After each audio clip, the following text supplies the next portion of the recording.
Friends, welcome to my YouTube channel informative. आज हम लोग डिस्कस करने वाले हैं फाइनेंस एक्ट 2021 में न्यूली इंट्रोड्यूस्ड हुआ एक टीडीएस सेक्शन 194Q के बारे में, जो एप्लीकेबल होगा 1 जुलाई 2021 से। तो अगर आप इस सेक्शन के बारे में नहीं जानते हैं तो ये वीडियो देख लें, क्योंकि ये 1 जुलाई से एप्लीकेबल हो जाएगा। अगर आप फॉलो नहीं करेंगे तो हो सकता है आपको कंपनी को इसका पेनल्टी देना पड़े।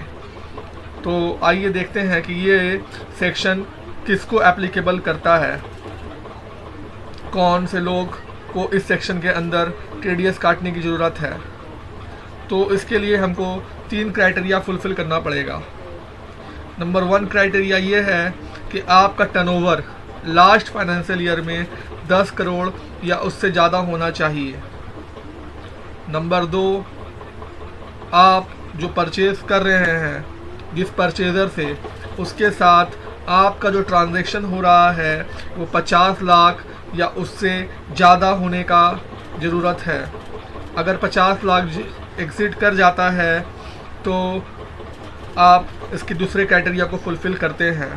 50 लैक्स, दोस्तों यहाँ पर बताना चाहता हूँ, 50 लैक्स यहाँ पर एसेसेबल वैल्यू नहीं बल्कि जीएसटी के साथ जो वैल्यू आता है वो वैल्यू पकड़ा जा रहा है।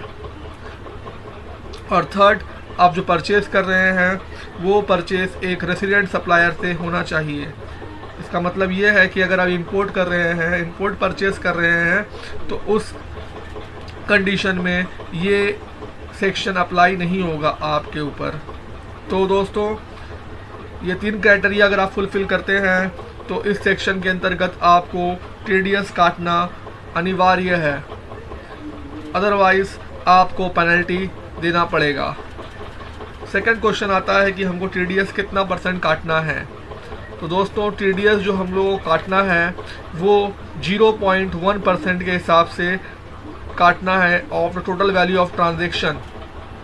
जैसे ही 50 लाख एक्सीड करता है तो जो भी टोटल वैल्यू ऑफ ट्रांजैक्शन होता है उसके ऊपर 0.1% आपको टीडीएस काटना ही काटना है।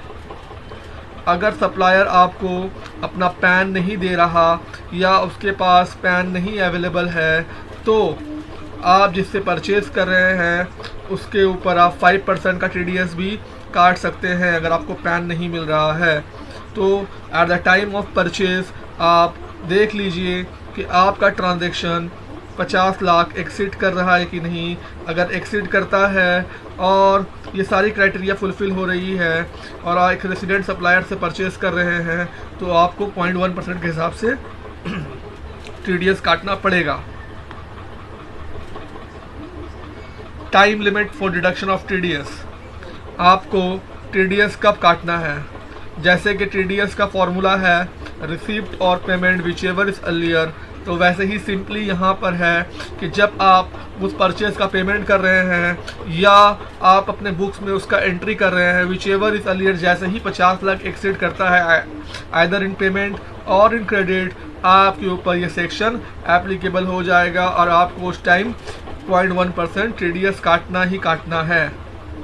अगर आप इस सेक्शन का कंप्लायंस नहीं करते हैं तो आपको as per section 40A of income tax act के तहत 30% एक्सपेंडिचर डिसअलाउड हो जाएगा। तो आप ध्यान में रखें, 1 जुलाई 2021 से अगर आपका परचेज ट्रांजैक्शन एक्सीड करता है 50 लाख के ऊपर किसी सप्लायर से, यहाँ पर एक सप्लायर के साथ आपका जो ट्रांजैक्शन हो रहा है उसको आपको मॉनिटर करना है। और जैसे ही वो 50 लाख का एक्सीड करता है आपका उस क्रेडिटर के ऊपर 0.1% आपको टीडीएस काटना है। अदरवाइज़ आपका पूरा जो परचेज ट्रांजैक्शन है उसका 30% एक्सपेंडिचर डिसअलाउड हो सकता है।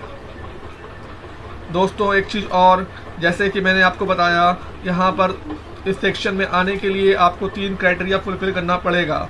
और अगर आपका सेल ट्रांजैक्शन 10 करोड़ के नीचे है तो आप बेफिक्र रहें, ये सेक्शन आप पर एप्लीकेबल नहीं है। ये सेक्शन सिर्फ उन लोगों पर एप्लीकेबल है जिसका लास्ट ईयर का ट्रांजैक्शन 10 करोड़ या 10 करोड़ से ज़्यादा है। अब देखते हैं हम लोग cases when TDS is non deductible. कब कब आपको TDS इस सेक्शन में नहीं काटना है। एक, जब आपको किसी और सेक्शन में TDS कट रहा हो, क्रेडिटर आपको किसी और सेक्शन में अगर TDS काट रहा है इसी ट्रांजैक्शन के ऊपर, तब आपको TDS नहीं काटना है 194Q में। और सेकंड, TCS अगर आपसे कलेक्ट किया जा रहा है तब आपको TDS नहीं काटना है। लेकिन दोस्तों अभी 1 अक्टूबर 2020 से TCS का प्रोविज़न भी एप्लीकेबल हो गया है। तो अगर एक कोई ट्रांजैक्शन में आपका TCS भी एप्लीकेबल है, जहां पर सेलर आपको जो सेल कर रहा है वो आपको 0.1% का TCS चार्ज कर रहा है और फिर आप वही ट्रांजैक्शन पे 0.1% का TDS कलेक्ट कर रहे हैं, तो डबल टैक्सेशन हो जा रहा है। तो यहाँ पर फाइनेंस एक्ट 2021 में क्लैरिफाई किया गया है कि अगर किसी ट्रांजैक्शन में बोथ TDS और TCS under section 206C1H applicable है तो वहाँ पर TDS ओवरराइड कर जाएगा, यानी TCS नहीं कटेगा, TDS काटना पड़ेगा। तो याद रखें, आप अपना जिससे भी परचेज़ करते हैं उसके साथ अपना ट्रांजैक्शन मॉनिटर करें, और जैसे ही देख रहे हैं कि ये सारा क्राइटेरिया फुलफिल होता है तो आपको 0.1% TDS काटना है। और TCS अगर वो काटता है तो उसको मना कर दीजिए, क्योंकि आप अगर TDS काट रहे हैं तो वो TCS नहीं काट सकता। तो ये पहले उनको इन्फॉर्म कर देंगे कि ये ट्रांजैक्शन एक्सीड कर रहा है तो आप इस पर TCS चार्ज मत करो, मेरा एप्लीकेबिलिटी है, मैं TDS चार्ज करूँगा।